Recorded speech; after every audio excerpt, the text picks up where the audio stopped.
Hello friends, class 6 to 10 के बच्चों के लिए बीट बॉक्सिंग के लेसन देते हैं। बीट बॉक्सिंग के लेसन के जो बोल हमारे है,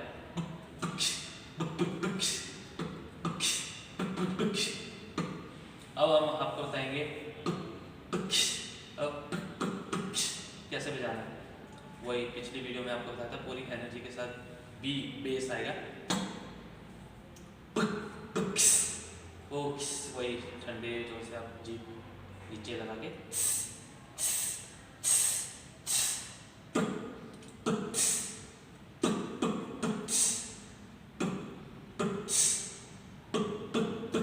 इसको थोड़ा फास्ट करें।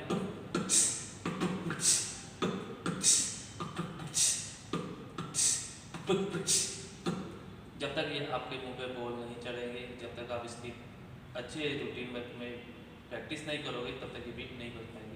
नेक्स्ट वीडियो में नेक्स्ट बीट बॉक्सिंग के साथ मिलेंगे, तब तक के लिए नमस्कार।